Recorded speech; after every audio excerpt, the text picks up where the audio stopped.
Hi అండి. అందరికీ నమస్కారం. Welcome to my channel. ఈ వీడియోలో ఏపీ ప్రభుత్వ ఉద్యోగులకు మరియు పెన్షనర్లకు ఈ ఫిబ్రవరి నెల జీతాలు మరియు పెన్షన్లు జమ అయ్యే తాజా సమాచారం గురించి తెలుసుకుందాం.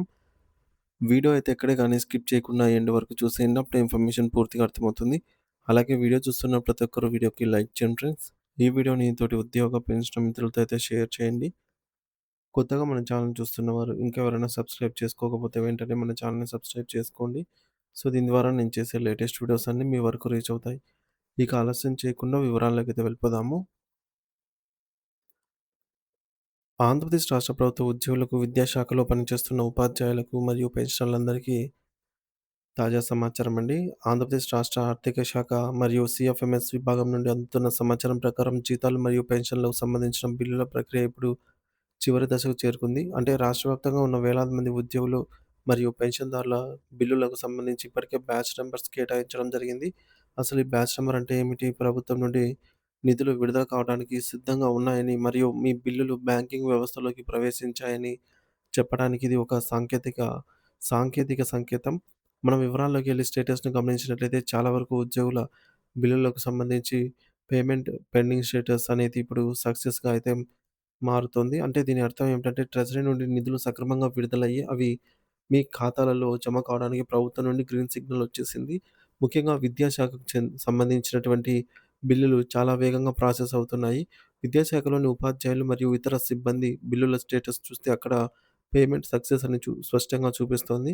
అంటే సాంకేతికపరమైన అడ్డంకులన్నీ తొలగిపోయి నగదు బదిలీ ప్రక్రియ విజయవంతంగా కొనసాగుతుందని మనం అర్థం చేసుకోవచ్చు. ఇక నగదు ఎప్పుడు జమ అవుతుంది అనే విషయానికొస్తే ఎవరి బిల్లుల స్టేటస్ అయితే సక్సెస్ అని చూపించిందో వారికి మరో అరగంట నుండి గంటలోపే వారి బ్యాంకు ఖాతాలలో జీతాలు, పెన్షన్ డబ్బులు జమ కానున్నాయి. మీరు మీ మొబైల్ ఫోన్‌లోకొచ్చే బ్యాంక్ అలర్ట్ మెసేజ్ కోసం వేచి చూడవచ్చు. కేవలం విద్యాశాఖ మాత్రమే కాకుండా మిగిలిన ప్రభుత్వ శాఖల్లో పనిచేస్తున్న ఇతర ఉద్యోగులకు కూడా ఇదే విధంగా అయితే ప్రక్రియ వేగవంతంగా జరుగుతోంది.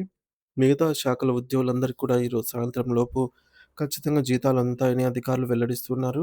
సాయంత్రం చీకటి పడేలోపు రాష్ట్రంలోని మెజారిటీ ఉద్యోగులందరికీ జేబులలో వారి జీతం వచ్చే అవకాశం మెండుగా ఉంది. మరోవైపు పెన్షన్‌దారుల విషయానికి వస్తే వారికి కూడా ప్రభుత్వం నుండి తీపి కబురు అందింది. పెన్షన్ బిల్లులకు సంబంధించి కూడా సీఎఫ్ఎంఎస్ పోర్టల్‌లో స్టేటస్ సక్సెస్‌గా మారుతోంది. ఇప్పటికే రాష్ట్ర వ్యాప్తంగా చాలామంది పెన్షన్‌దారుల ఖాతాల్లోకి నగదు జమ అయిపోయింది. వారు తమ పెన్షన్ మొత్తాన్ని పొందుతూ ఉన్నారు. ఒకవేళ ఇంకా ఎవరైనా పెన్షన్ జమ కాకపోయి ఉంటే వారు ఏమాత్రం ఆందోళన చెందాల్సిన అవసరం లేదు. వచ్చే 1 లేదా 2 గంటల వ్యవధిలో మిగిలిపోయినటువంటి పెన్షన్ బిల్లులన్నీ కూడా క్లియర్ అయిపోతాయి. అంటే అది త్వరలో వృద్ధులు మరియు ఇతర పెన్షన్‌దారులందరూ కూడా వారి సొమ్ము అందుబాటులోకైతే వస్తుంది. ప్రభుత్వం యుద్ధ ప్రాతిపదికన ఈ బిల్లులను క్లియర్ చేస్తూ ఉండటం వల్ల అందరికీ నిర్ణీత సమయంలోనే ఆర్థిక వెసులుబాటైతే కలుగుతుందని చెప్పవచ్చు ఫ్రెండ్స్. సో, ఇది ఫ్రెండ్స్ ఇప్పటివరకున్న తాజా సమాచారము. Thank you for watching this video.